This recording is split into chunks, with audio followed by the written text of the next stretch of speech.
और एक चर्चा सुनाती हूँ, आप लोग सुने और आनंद उठाएं, और यदि पसंद आए तो लाभ करें। सब्सक्राइब करना मत भूलें, बेल आइकन घंटी दबाना मत भूलें।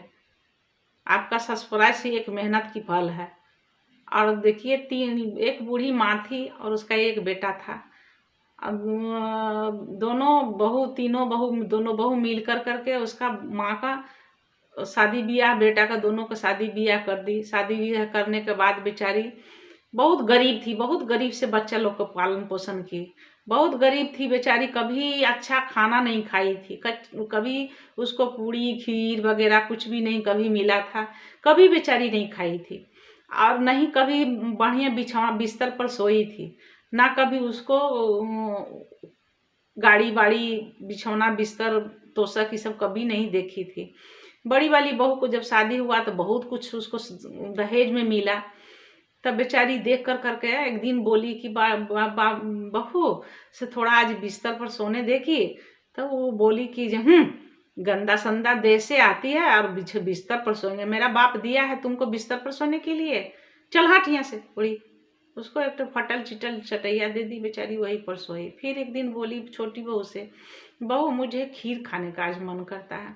तो बहू बोली कि सब दिन चुनी खुदी खाते खाते समय गया, आज इसको खीर खाने का मन करता है, हम खीर बनाए बच्चों सबके लिए, आई खीर खाएगी का। तो बूढ़ी चल यहाँ से हटपुट, उसको खुदी चुनी का रोटी दे दी फेंक करके, बेचारी खा ली। एक दिन रोते रोते चर्चा में गई, सहेली लोग से ये सब बात बताई। तो बोली सहेली लोग कि देखो दीदी, आपका जब सुख लेना है तो एक दिन आपको अपना भेष बदलना होगा, क्योंकि आप इस तरह कीजिएगा तभी आपको सुख मिलेगा। बोले क्या करना होगा? तो बोली सब सहेली लोग कि तुम मरने का ढंग कर लेना और दम साध के कुछ देर रहना, तब बहू लोग अपने अफसोस आएगा उन लोग को। बस बेचारी एक दिन की सो गई घर बंद करके, या सो करके गई बहू लोग उठाने के लिए, काम करने के लिए। जब उठाने गई तो देखती है बुढ़िया एकदम दम साध मरी हुई है, पड़ी है। वो लोग सोचा कि मर गई है, वो बेचारी तो नकल गछाई थी, दम साधी थी सहेली के बात पर। बस क्या हुआ कि बड़ी बहू कहने लगी, रो रो के बोलने लगी कि हाय रे, हम तोशक पर सोने नहीं दिए ना, इसीलिए बुढ़िया मर गई चिंता में। फिर छोटी बहू भी रोने लगी कि हा बेचारी कि हम खीर नहीं दिए इसीलिए मर गई। सब सारा दुनिया को सुनाने लगी बोल बोल करके। बस घर का परिवार सब आया और सबको बांध छान के उनको ले जाने लगा। तो सब जब घर का समाज सब जब उनको कंधा उठाया तब बोला, सब कोई बोले राम नाम सत्य है। तो बेचारी भीतर से बोलती है गद्दा बहुत मस्त है। फिर बेचारी को जब आगे आगे ले जा, फिर बोलता है राम नाम सत्य है। तो बेचारी बोलती है खीर पूड़ी बड़ा मस्त है। फिर बेचारी के आगे आगे ले जाता है, बोलता है राम नाम सत्य है।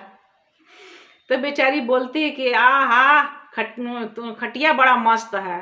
फिर बेचारी के आगे आगे ले जाती है, बोलते हैं राम नाम सत्य है। तो बेचारी बोलती है बाल बच्चा बड़ा मस्त है। यही बोल करके सब कोई बोलने लगा कि अरे भाई बुढ़िया भीतर से बोलती है, कैसे मर गई? तो जब बोलने लगी तब बोला कि जे नीचे रख करके पटक करके बुढ़िया को खोल के देखती है तो बुढ़िया तो जीवित है। तो सब कोई उसको पूछने लगा जीवित कैसे हो गई, जीवित कैसे हो गई, जीवित कैसे हो गई? तब बुढ़िया सब कहानी कही कि देखो बेटा, हम मरी नहीं थी, हमको सहेली लोग ऐसे ऐसे बोली, हमको एक दिन तोशक पर सोने का बहुत मन था, हम बच्चे से कभी अच्छा बिस्तर नहीं देखे, गरीबी में सब दिन जीवन जिया। बच्चों लोग को सब कुछ मिला तो खुशी आनंद हुआ, और सोचे कि हम भी थोड़ा बिस्तर पर सो लेंगे तो मेरा भी जीवन धन हो जाएगा। बहू लोग बड़े मुझे नहीं सोने दी। एक बहू से बोले खीर पूड़ी दे दो बहू, वो भी नहीं दी। तो सहेली लोग जो बोली कि ऐसे करना, इसीलिए हम किए। और तो आज सब देखो, सब बहू लोग सब रोने लगी, सबको अफसोस होने लगा। तब घूर के बुढ़िया आई, सब कोई लेके आया और बुढ़िया को गद्दा पर भी सोने दिया, खाना भी अच्छा दिया, खीर पूड़ी भी खाने दी। तो इसलिए सबको बुद्धि ऐसा ही करना चाहिए। बोले धन्यवाद।